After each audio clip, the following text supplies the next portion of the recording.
क्योंकि इन्ने मसले ने और वो इन्ने कॉम्प्लीकेटेड हो गए ने, गुंझलदार बन गए ने। कंडिया वाले राह विचों किवें अपने राह लभेगा, ये बड़ा बड़ा मसला। हालात इत्थों तक चले गए ने कि एक इकट्ठता ही सोचेगी कि असा किधर नूं जाना है। हुण वो एडी वड्डी सिंह पर बॉर्डर ते जिहड़ी घटना वापरी, उसकी जिहड़ी इंटरप्रिटेशन है, उसकी जिहड़ी व्याख्या है, ये बड़ा सवाल सीगा। तो सिख दानिश्वर खामोश ने, किसान जथेबंदियां ने भी वो नैरेटिव पेश नहीं किया जो साडा दर्द है, साडी पीड़ है, साडी दास्तान है, वो भी उन्होंने पेश किया।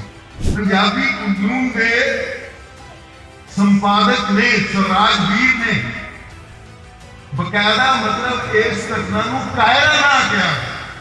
स्वराजवीर ये कहना है कि तुसी कानून की शरण में जाओ, तफ्तीश की शरण में जाओ, पुलिस की शरण में जाओ, न्याय प्रणाली की शरण में जाओ। तो फिर सानू इन्हां न्याय प्रणाली ने दिता की है कि जो महसूस करने का कल्चर है ना, जरा वो संतीर ने इसे करके मतलब उन्होंने गल्लां चल रही। बीर सिद्धू भी फीलिंग कल्चर का जरा पानी है। किसान मसले ने ते रोटी पानी का ही मसला नहीं, कहानी अगे है। इनू होण दे नाल जोड़ के अपने स्ट्रगल लड़ो। किसी ने भी BSF तुहाडे घरां दे दरवाजे खड़का सकती है और पंजाब की पुलिस कुछ नहीं कर सकती।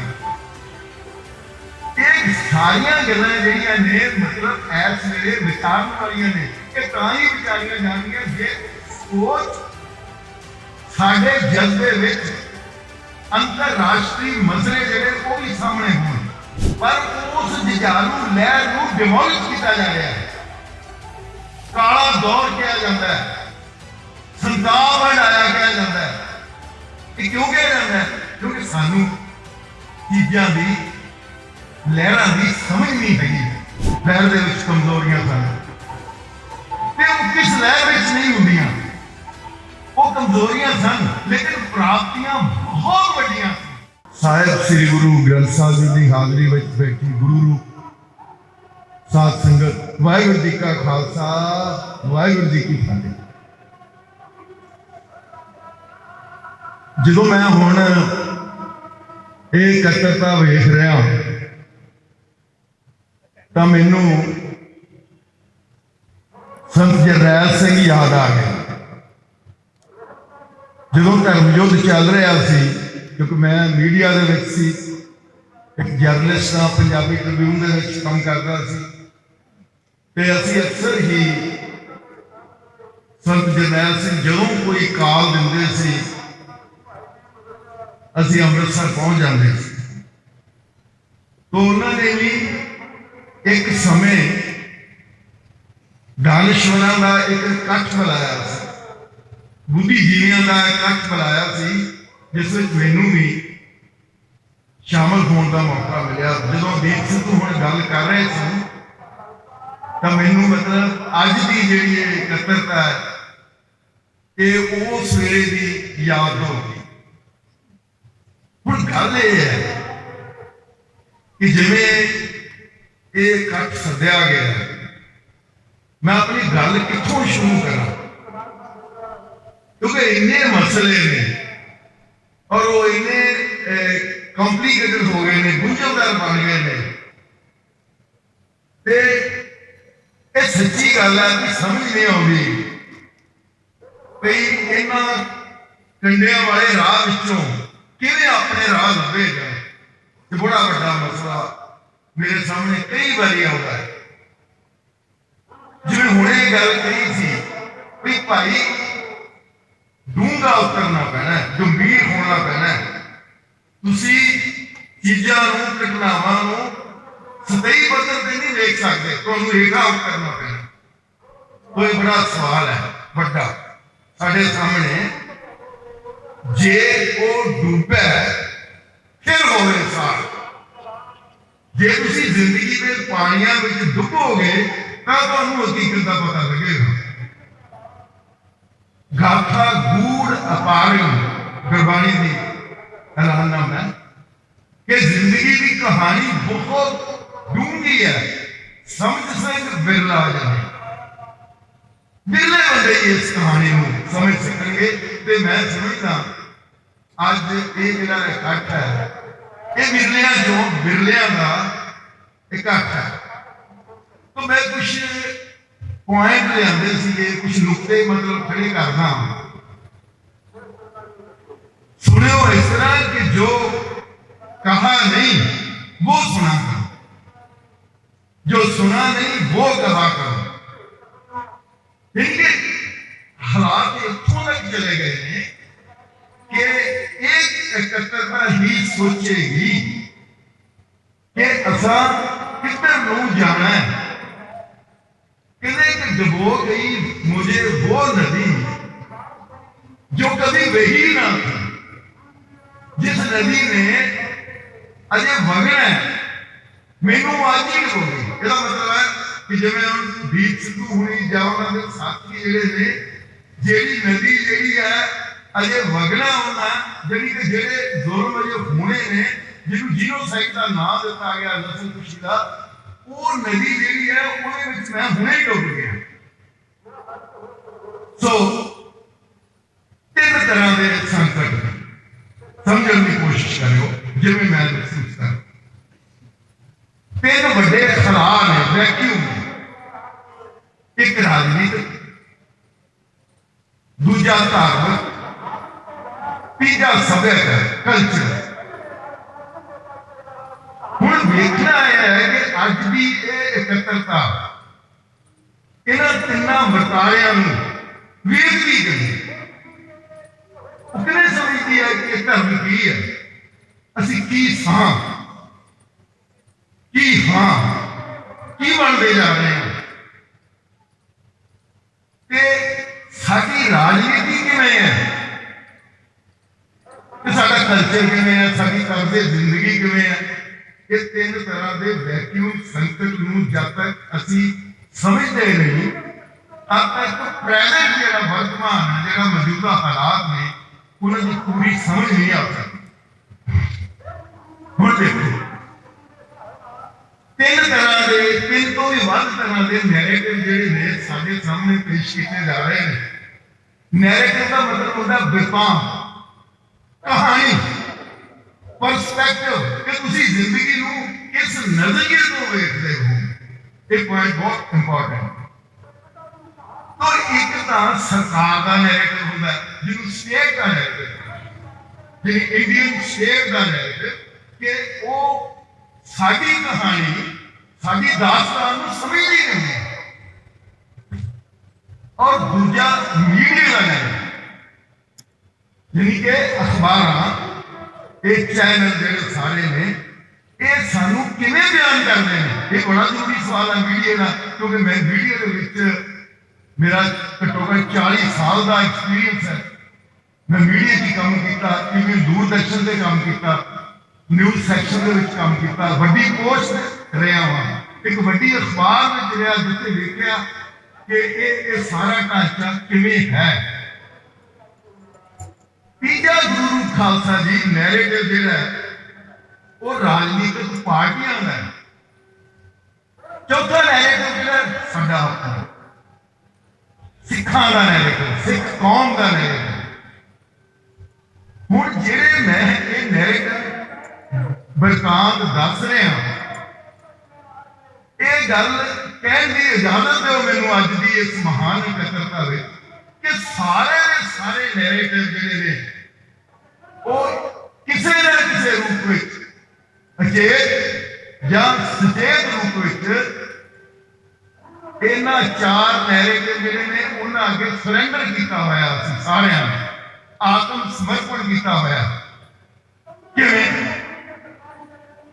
परसों एक घटना वापरी, आपां सारिआं नूं पता है कि उस घटना की व्याख्या किवें की जाए। हुण वो एडी वड्डी सिंहपुर बॉर्डर ते जिहड़ी घटना वापरी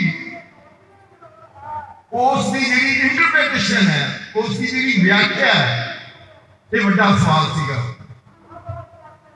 तो सिख दानश्वर खामोश ने ਸਾਡੀ ਰੀਜਨਲ ਪਾਰਟੀ ਅਕਾਲੀ ਦਲ ਖਾਮੋਸ਼ ਹੈ। ਦੂਜੀਆਂ ਹੋਰ ਰਾਜਨੀਤਿਕ ਪਾਰਟੀਆਂ ਵੀ ਵੇਟ ਐਂਡ ਵਾਚ, ਦੇਖੋ ਜੋ ਰੀਤ ਕਰੋ ਦੀ ਨੀਤੀ ਉੱਤੇ ਚੱਲ ਰਹੀ ਹੈ। ਕਿਸਾਨ ਜਥੇਬੰਦੀਆਂ ਨੇ ਵੀ ਉਹ ਨੈਰੇਟਿਵ ਪੇਸ਼ ਨਹੀਂ ਕੀਤਾ ਜੋ ਸਾਡਾ ਦਰਦ ਹੈ, ਸਾਡੀ ਪੀੜ ਹੈ, ਸਾਡੀ ਦਾਸਤਾਨ ਹੈ, ਉਹ ਵੀ ਉਹਨਾਂ ਨੇ ਪੇਸ਼ ਕੀਤਾ। ਮੈਂ ਜੇ ਤੁਸੀਂ ਫੇਸਬੁੱਕ ਨੂੰ ਵੇਖਿਆ ਹੋਵੇ ਤਾਂ ਪੰਜਾਬੀ ਟ੍ਰਿਬਿਊਨ ਦੇ ਸੰਪਾਦਕ ਨੇ ਸਵਰਾਜਵੀਰ ਨੇ ਬਕਾਇਦਾ ਮਤਲਬ ਇਸ ਘਟਨਾ ਨੂੰ ਕਾਇਰਾਨਾ ਕਿਹਾ। ਇਹ ਘਟਨਾ ਮਤਲਬ ਕਰੂਰ ਸ਼ਬਦ ਕਿਹਾ। ਇੱਥੋਂ ਤੱਕ ਕਿ 26 ਜਨਵਰੀ ਦੀ ਘਟਨਾ ਜਿਹੜੀ ਆਪਣੇ ਆਪ ਵਿੱਚ ਇਤਿਹਾਸ ਹੈ, ਜੇ ਅੱਜ ਨਹੀਂ ਤਾਂ ਕੱਲ ਨੂੰ ਇਸੇ ਤਰ੍ਹਾਂ ਇਤਿਹਾਸ ਬਣੇਗਾ, ਉਹਨੂੰ ਹੁੱਲੜਬਾਜ਼ੀ ਕਿਹਾ। ਫਿਰ ਉਸ ਐਡੀਟੋਰੀਅਲ ਵਿੱਚ, ਪੜ੍ਹਨ ਵਾਲਾ ਐਡੀਟੋਰੀਅਲ ਜ਼ਰੂਰ ਪੜ੍ਹਿਓ, ਉਹਦੇ ਉੱਤੇ ਫਿਰ ਮੈਨੂੰ ਲਿਖਣਾ ਪਿਆ ਕਿ ਇਹ ਜਿਹੜੇ ਦਾਨਸ਼ਵਰ ਨੇ, ਕੀ ਇਹਨਾਂ ਨੂੰ ਪਤਾ ਨਹੀਂ ਕਿ ਸਿੱਖਾਂ ਦਾ ਦਰਦ ਕੀ ਹੈ। ਤਿੰਨ ਗੱਲਾਂ ਇੱਥੇ ਮੈਂ ਕਰਨੀਆਂ ਚਾਹੁੰਦਾ। ਇੱਕ ਹੁੰਦਾ ਕਿ ਰੀਡਿੰਗ ਕਲਚਰ, ਤੁਸੀਂ ਪੜ੍ਹੋ ਕਿਤਾਬਾਂ ਨੂੰ। ਦੇਖੋ ਹੁਣ ਇਹ ਗੱਲਾਂ ਕਰਨੀਆਂ ਹੀ ਪੈਣੀਆਂ ਨੇ, ਘੱਟੋ ਘੱਟ ਮੈਂ ਇੱਥੇ ਤਾਂ ਕਰ ਹੀ ਸਕਦਾ ਹਾਂ। ਇੱਕ ਰੀਡਿੰਗ ਕਲਚਰ ਡਿਵੈਲਪ ਕਰਨਾ ਪੈਣਾ ਹੈ। ਉਹ ਕੀ ਦੇਗਾ ਸਾਨੂੰ? ਥਿੰਕਿੰਗ ਕਲਚਰ, ਸੋਚਣ ਦਾ ਇੱਕ ਸੱਭਿਆਚਾਰ ਦੇਵੇਗਾ। ਤੀਸਰਾ ਫੀਲਿੰਗ ਕਲਚਰ, ਕਿ ਚੀਜ਼ਾਂ ਨੂੰ ਮਹਿਸੂਸ ਕਰਨਾ ਹੈ। ਰਾਤਾਂ ਦੀਆਂ ਨੀਂਦਰਾਂ ਉੱਡ ਜਾਣੀਆਂ ਚਾਹੀਦੀਆਂ ਨੇ, ਮਹਿਸੂਸ ਕਰਨਾ। ਜਦੋਂ ਮੈਂ ਫੀਲਿੰਗ ਕਲਚਰ ਦੀ ਗੱਲ ਕਰਦਾ ਤਾਂ ਫਿਰ ਸੰਤ ਜਰਨੈਲ ਸਿੰਘ ਯਾਦ ਆਉਂਦੇ। ਇੱਕ ਵਿਦੇਸ਼ੀ ਪੱਤਰਕਾਰ ਬਾਹਰਲੇ ਦੇਸ਼ ਦਾ, ਮੈਂ ਉਹਨਾਂ ਦੀ ਜਾਣ ਪਛਾਣ ਸੰਤ ਜਰਨੈਲ ਸਿੰਘ ਉਹਨਾਂ ਨਾਲ ਕਰਾਈ। ਕਾਫੀ ਤਰ੍ਹਾਂ ਗੱਲਾਂ ਚੱਲੀਆਂ।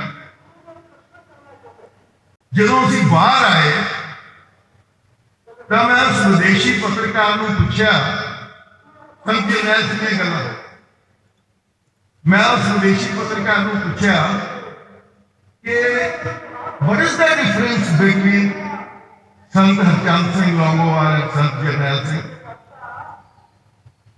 ਇੱਕ ਬਾਹਰਲਾ ਪੱਤਰਕਾਰ ਹੈ, ਉਹ ਚੀਜ਼ਾਂ ਨੂੰ ਕਿਵੇਂ ਅੰਡਰਸਟੈਂਡ ਕਰਦਾ, ਸਮਝਦਾ। ਤਾਂ ਉਹ ਹੱਸਿਆ, ਬਹੁਤ ਚੀਕੀ ਹੱਸਿਆ। ਹੁਣ ਅਸੀਂ ਦੋਵੇਂ ਗੁਰੂ ਨਾਨਕ ਨਿਵਾਸ ਦੀ ਉੱਪਰਲੀ ਛੱਤ ਉੱਤੇ ਸਾਂ। ਸੰਤ ਹਰਚੰਦ ਸਿੰਘ ਲੌਂਗੋਵਾਲ ਜਿਹੜੇ ਸੀ ਉਹ ਹੇਠਾਂ SCPC ਦੇ ਸ਼੍ਰੋਮਣੀ ਕਮੇਟੀ ਦਾ ਦਫ਼ਤਰ, ਸਾਰਿਆਂ ਤੁਸੀਂ ਵੇਖੋ ਉੱਥੇ ਉਹਨਾਂ ਦਾ ਹੈਡਕੁਆਰਟਰ। ਕਹਿੰਦੇ, ਧਿਆਨ ਨਾਲ ਸੁਣਿਓ ਗੁਰੂ ਖਾਲਸਾ ਜੀ, ਕਹਿੰਦੇ Sant Harchand Singh Longowal knows the problem, while Sant Jarnail Singh feels the problem।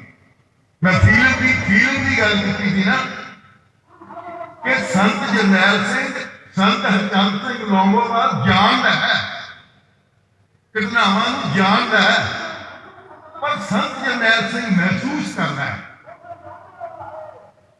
ਇਹ ਜਿਹੜਾ ਮਹਿਸੂਸ ਕਰਨ ਦਾ ਕਲਚਰ ਹੈ ਨਾ ਜਿਹੜਾ, ਉਹ ਸੰਤ ਜਰਨੈਲ ਸਿੰਘ, ਇਸੇ ਕਰਕੇ ਮਤਲਬ ਉਹਨਾਂ ਦੀਆਂ ਗੱਲਾਂ ਚੱਲਦੀਆਂ।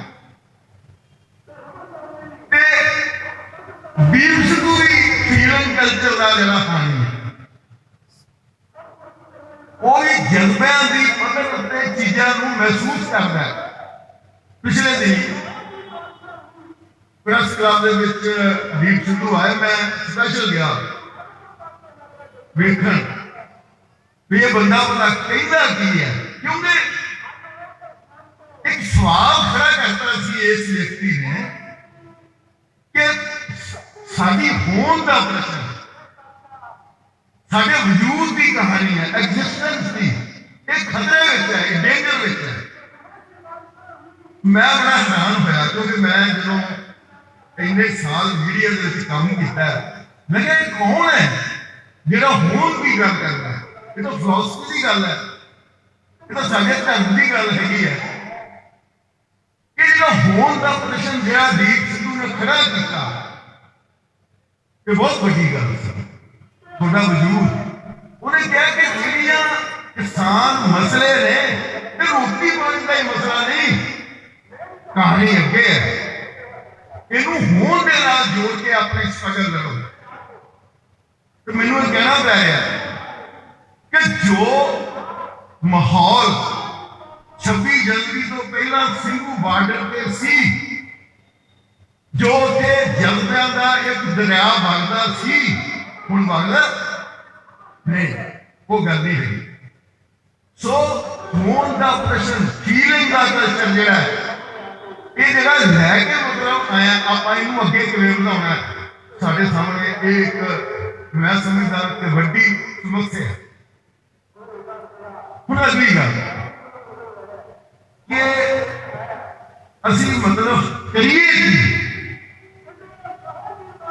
ਮੌਜੂਦਾ ਹਾਲਾਤਾਂ ਵਿੱਚ ਤੁਰੀਏ ਕਿਵੇਂ, ਕਿਉਂਕਿ ਰਾਜਨੀਤੀ ਵੋਟ ਪੋਲਿਟਿਕਸ ਤੱਕ ਸੀਮਤ ਹੋ ਗਈ।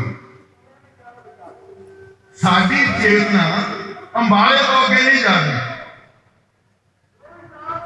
ਸਾਡਾ ਧਰਮ ਜਿਹੜਾ ਉਹਦੇ ਵਿੱਚ ਸ਼ਬਦ ਗੁਰੂ ਮਿਸਿੰਗ ਹੈ, ਗੈਰ ਹਾਜ਼ਰ ਹੈ, ਪੈਰੀਫੇਰੀ ਤੇ ਚਲਾ ਗਿਆ, ਹਾਸ਼ੀਏ ਤੇ ਚਲਾ ਗਿਆ। ਐਡਾ ਵੱਡਾ ਸਿਧਾਂਤ ਜਿਹੜਾ ਉਹ ਪੈਰੀਫੇਰੀ ਤੇ ਚਲਾ ਗਿਆ ਤੇ ਉਹ ਗੱਲਾਂ ਕੇਂਦਰ ਵੱਲ ਆ ਰਹੀਆਂ, ਜਿਹੜੀਆਂ ਗੱਲਾਂ ਸਿਧਾਂਤ ਦੇ ਵਿਰੁੱਧ ਨੇ।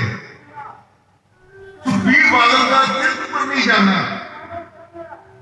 ਜਾਂ ਜੱਜ ਕਰਨੇ ਇਹੋ ਜਿਹੇ, ਉਹ ਹੈ ਕਿ ਇਹ ਗੱਲਾਂ ਕੇਂਦਰ ਵੱਲ ਆ ਰਹੀਆਂ ਨੇ, ਵੀ ਸ਼ਬਦ ਗੁਰੂ ਕੇਂਦਰ ਤੋਂ ਦੂਰ ਜਾ ਰਿਹਾ। ਇਹ ਦਾ ਮਸਲਾ ਜਿਹੜਾ ਮਤਲਬ ਅਸੀਂ ਸਾਰਿਆਂ ਨੇ ਸੋਚਣਾ ਅੱਜ ਦੇ ਦਿਨ ਦੇ। ਹੁਣ ਮੇਰੇ ਪਿੱਛੋਂ ਹੋਰ ਬੁਲਾਰੇ ਵੀ ਆਉਣਗੇ। ਮੈਂ ਤੇ ਕਹਿਣਾ ਚਾਹੁੰਦਾ ਕਿ ਸ਼ਾਇਦ ਇੰਨੀ ਵੱਡੇ ਕੱਟ ਤੋਂ ਪਹਿਲਾਂ ਅਸੀਂ ਕੋਈ ਛੋਟੀ ਗੈਲਰੀ ਰੱਖੀਏ ਜਿਹਦੇ ਵਿੱਚ ਸਾਰੇ ਮਸਲੇ ਪਹਿਲਾਂ ਆਇਡੈਂਟੀਫਾਈ ਕੀਤੇ ਜਾਣ, ਉਹਨਾਂ ਦੀ ਨਿਸ਼ਾਨਦੇਹੀ ਕੀਤੀ ਜਾਵੇ, ਫਿਰ ਉਹਨਾਂ ਦੇ ਵਿੱਚੋਂ ਤਹਿਸੀਲ ਲੈਵਲ ਤੇ ਪ੍ਰਾਇਓਰਟੀ ਲੈਵਲ ਤੇ ਸਿਲੈਕਸ਼ਨ ਕੀਤੀ ਜਾਵੇ ਕਿ ਕਿਹਦੇ ਉੱਤੇ ਗੱਲ ਕਰੀਏ ਕਿ ਜਦੋਜਹਿਦ ਦੇ ਰੂਪ ਕਿਹੜੇ ਇਖਤਿਆਰ ਕੀਤੇ ਨੇ। ਸੰਘਰਸ਼ ਦਾ ਮਤਲਬ ਕਿਹੜਾ ਭਰਾ ਇਸ ਵੇਲੇ ਮੌਜੂਦਾ ਹਾਲਤਾਂ ਵਿੱਚ ਇੰਟਰਨੈਸ਼ਨਲ ਕੰਟੈਕਸਟ ਹੈ। ਦੇਖੋ ਦੀਪ ਸਿੱਧੂ ਨੇ ਮਤਲਬ ਮੈਂ ਕੋਈ ਵਧਾ ਚੜਾ ਕੇ ਗੱਲ ਨਹੀਂ ਕਰ ਰਿਹਾ, ਉਹਨੇ ਮਤਲਬ ਘਟਨਾਵਾਂ ਨੂੰ ਇੰਟਰਨੈਸ਼ਨਲ ਕੰਟੈਕਸਟ ਦਿੱਤਾ, ਅੰਤਰਰਾਸ਼ਟਰੀ ਮਤਲਬ ਜਿਹੜਾ ਪ੍ਰਸੰਗ ਦੇ ਦਿੱਤਾ ਸਾਡੇ ਸਾਹਮਣੇ ਵੀ ਭਾਈ ਅੰਤਰਰਾਸ਼ਟਰੀ ਪੱਧਰ ਤੇ ਵੀ ਸੋਚੋ। ਇਹ ਗੱਲਾਂ ਬਹੁਤ ਜ਼ਰੂਰੀ ਨੇ। ਉਹਨਾਂ ਨੂੰ ਨਜ਼ਰ ਆਉਂਦਾ ਹੈ ਕਿ ਆਉਣ ਵਾਲੇ ਦਿਨਾਂ 'ਚ ਜੀਨੋਸਾਈਡ ਹੋ ਸਕਦੀ ਹੈ, ਫਿਰ ਨਾ ਖੁਸ਼ੀ ਹੋ ਸਕਦੀ ਹੈ। ਹੁਣੇ ਵੇਖਿਆ ਹੀ ਹੈ ਨਾ ਆਪਾਂ 50 ਕਿਲੋਮੀਟਰ ਤੱਕ ਜਿਹੜੇ ਵਿੱਚ 5-6 ਜ਼ਿਲ੍ਹੇ ਆ ਜਾਂਦੇ ਨੇ, ਕਿਸੇ ਵੇਲੇ ਵੀ BSF ਤੁਹਾਡੇ ਘਰਾਂ ਦੇ ਦਰਵਾਜ਼ੇ ਖੜਕਾ ਸਕਦੀ ਹੈ ਔਰ ਪੰਜਾਬ ਦੀ ਪੁਲਿਸ ਕੁਛ ਨਹੀਂ ਕਰ ਸਕਦੀ। ਇਹ ਸਾਰੀਆਂ ਗੱਲਾਂ ਜਿਹੜੀਆਂ ਨੇ ਮਤਲਬ ਇਸ ਵੇਲੇ ਵਿਚਾਰਨ ਵਾਲੀਆਂ ਨੇ। ਇਹ ਤਾਂ ਹੀ ਵਿਚਾਰੀਆਂ ਜਾਂਦੀਆਂ ਜੇ ਸੋਚ ਸਾਡੇ ਜਜ਼ਬੇ ਵਿੱਚ ਅੰਤਰਰਾਸ਼ਟਰੀ ਮਸਲੇ ਜਿਹੜੇ ਉਹ ਵੀ ਸਾਹਮਣੇ ਹੋਣ ਕਿ ਮੌਜੂਦਾ ਹਾਲਤਾਂ ਵਿੱਚ ਸਿੱਖ ਕੀ ਕਰਨ, ਕੀ ਉਹ ਵੋਟ ਪੋਲਿਟਿਕਸ ਤੱਕ ਹੀ ਆਪਣੇ ਆਪ ਨੂੰ ਸੀਮਿਤ ਰੱਖਣ, ਇਸ ਤੋਂ ਅੱਗੇ ਕਿਵੇਂ ਜਾਣਾ ਹੈ, ਇਹ ਗੱਲ ਬੜੀ ਜ਼ਰੂਰੀ ਹੈ।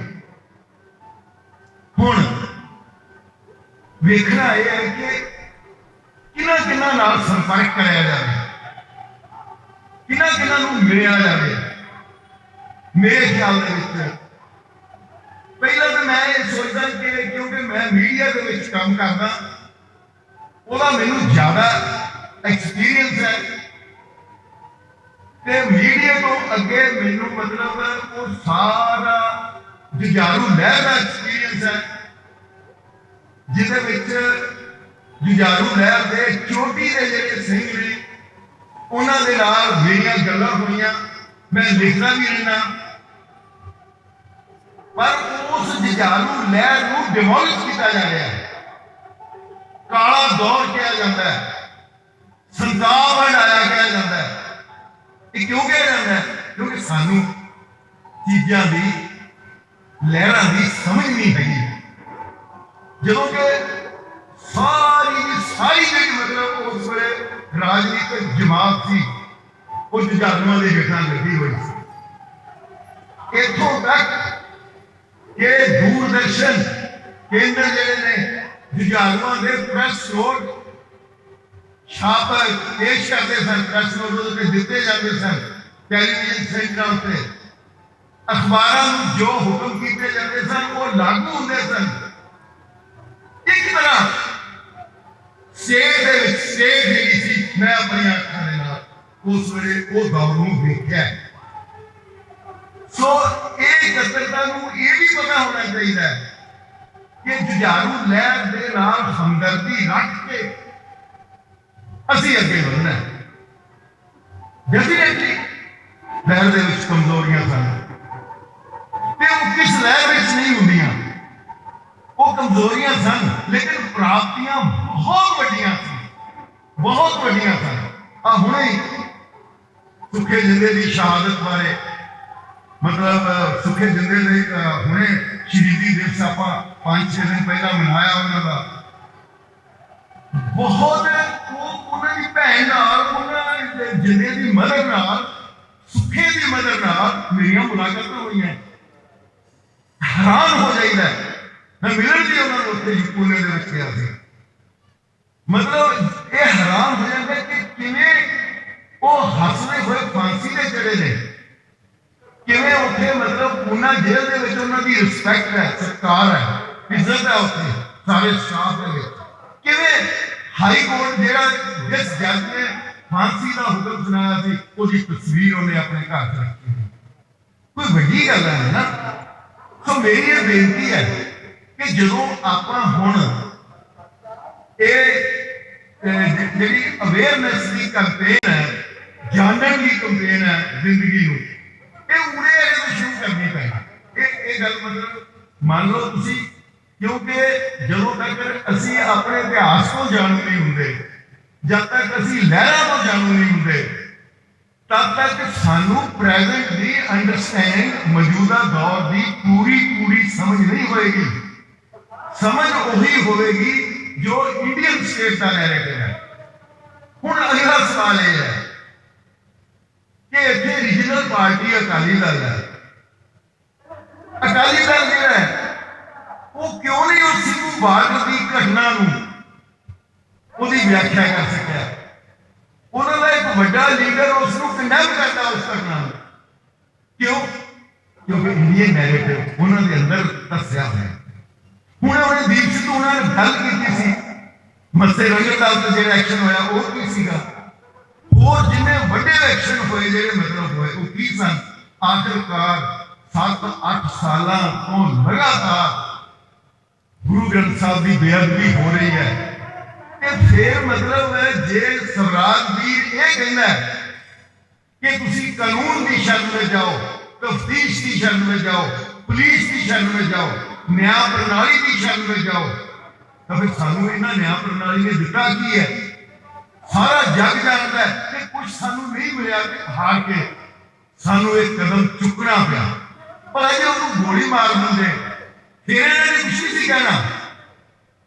ਪਰ ਜਿਸ ਤਰ੍ਹਾਂ ਮੈਥੋਡੋਲੋਜੀ, ਜਿਹੜਾ ਤਰੀਕਾ ਵਰਤਿਆ ਗਿਆ, ਉਸ ਤਰੀਕੇ ਨੇ ਇੰਡੀਅਨ ਸਟੇਟ ਦੇ ਅੰਦਰ ਇੱਕ ਘਬਰਾਹਟ ਪੈਦਾ ਕੀਤੀ, ਇੱਕ ਡਰ ਪੈਦਾ ਕੀਤਾ ਹੈ। ਖਾਲਸੇ ਦਾ ਡਰ ਪਵਿੱਤਰ ਡਰ ਹੁੰਦਾ ਹੈ।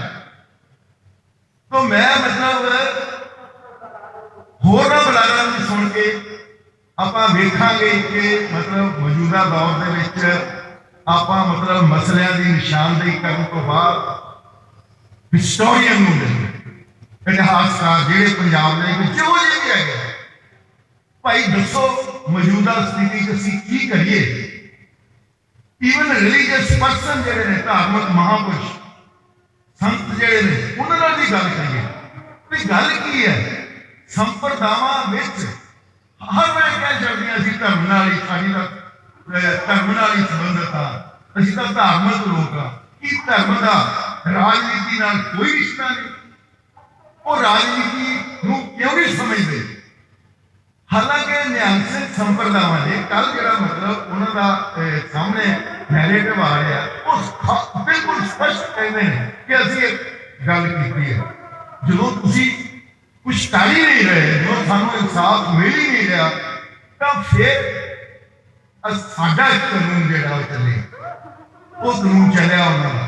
तो मेरे मतलब कहने का मतलब यह है कि ये संप्रदायां नूं मिलना, हिस्टोरियंस नूं, इतिहासकारां नूं मिलना, मीडिया के जिहड़े वड्डे बंदे जर्नलिस्ट ने, जिहड़े सीनियर जर्नलिस्ट ने, ईमानदार ने, संजीदा ने, जिहड़े घटनावां नूं बड़े संजीदा दृष्टिकोण तो नजरिए तो वेखते हैं, उन्हां नाल मुलाकात कीतियां जाण और जिहड़े दानिशमंद ने वख-वख फील्डां दे इतिहास तो बिना साइंस के फिलोसफी के उन्होंने गलबात कीतियां जाण।